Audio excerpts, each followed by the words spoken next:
KIERAN played Sophie, and I feel like he did it maliciously. And it was all some sort of sinister game to him.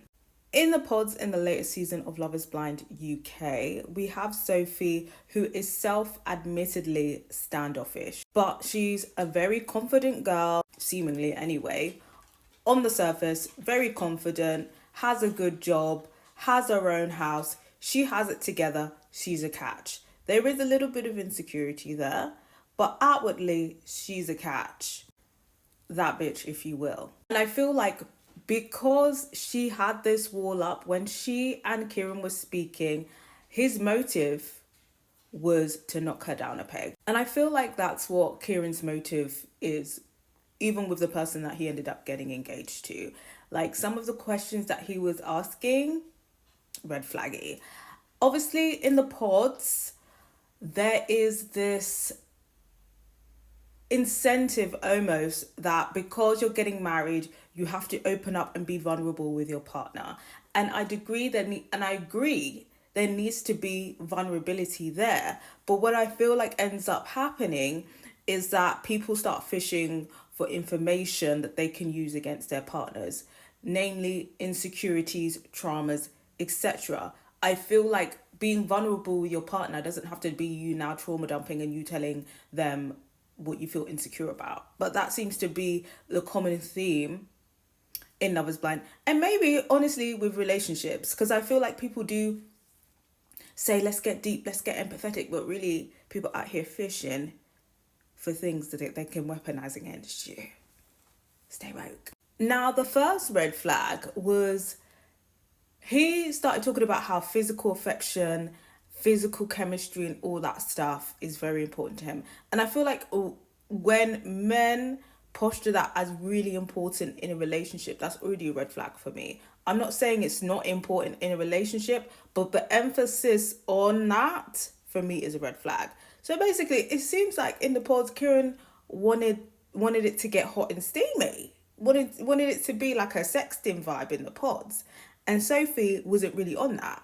She's keeping it very cute. She basically is, keeping it demure, right? With her answer, basically saying like, what gives her butterflies? And the one that he ended up engaged to was entertaining it. I think she said something about like she likes when it gets all slippery and stuff, right? Slippery kisses, I think that's what she was saying. But like I said, for Sophie, she was keeping it demure. She said, what gives her butterflies? Passion. And he was like, I'm not accepting that. Like, I need more. Excuse me, my mother and father are watching this about you need more. I would have told him to go read a romance novel about I need more. And you think I'm going to give you more on national television? Well, anyway, I feel like I would have failed the question because I would have been like, what gives me butterflies is, my partner buying a new home for me and giving me a trust fund to explore all of my passions. Like, that would give me butterflies. So I feel like I would have failed the question anyway.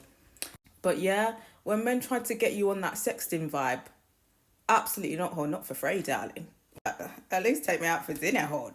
So he managed to squeeze out her basically saying like, I like a nice passionate kiss. But he still wasn't satisfied because he didn't get his rocks off to a sexting session. So I guess Sophie already had minus points for that. Then he's trying to get her to open up. Him and his other options have already opened up. She's already said what her insecurity is because he starts asking, what is your biggest insecurity? Which for me is a red flag.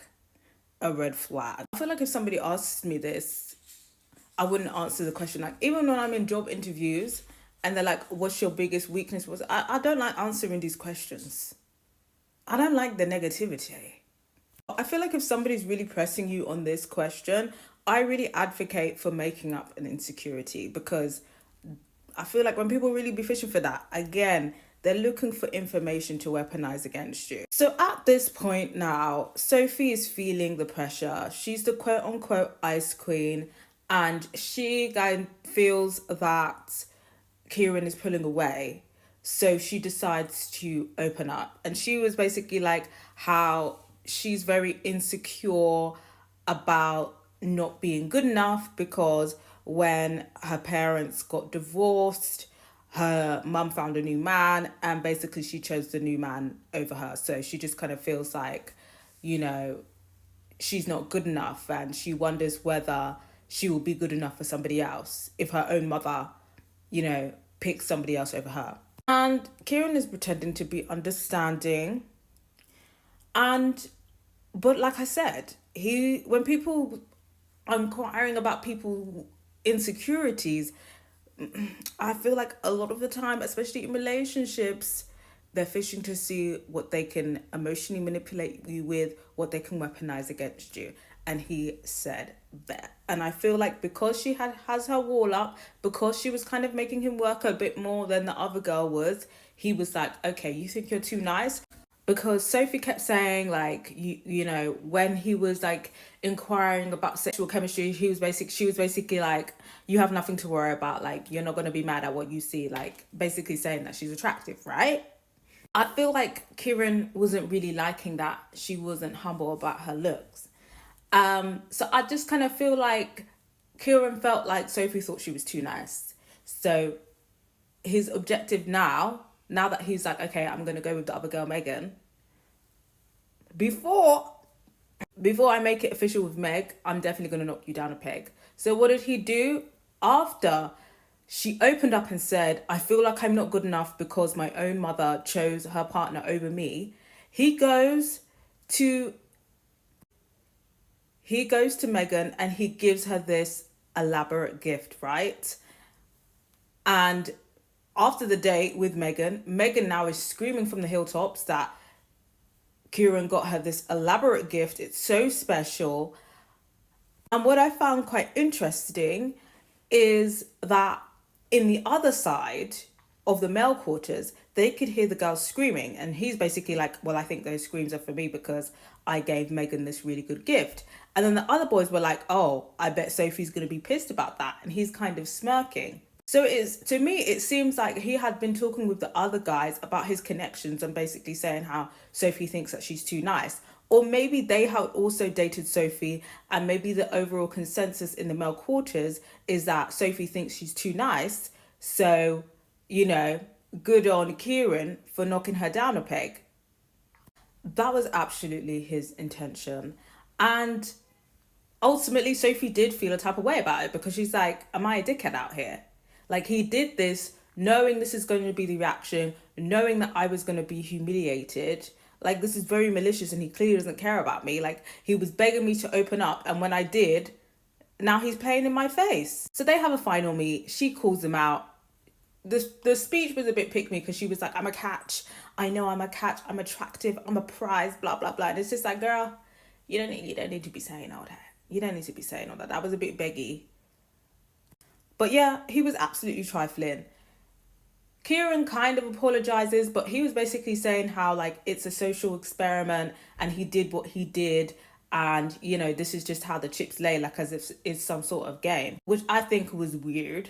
And they end it there, and Sophie decides to leave because she's just kind of like, these men ain't shit. And honestly, the selection of men this year, not great. Not great. So I think Sophie's decision to leave was a smart one. Megan was kind of feeling a type of way because Sophie was basically like how she feels like Kieran was telling them the same things, which I think he kind of was.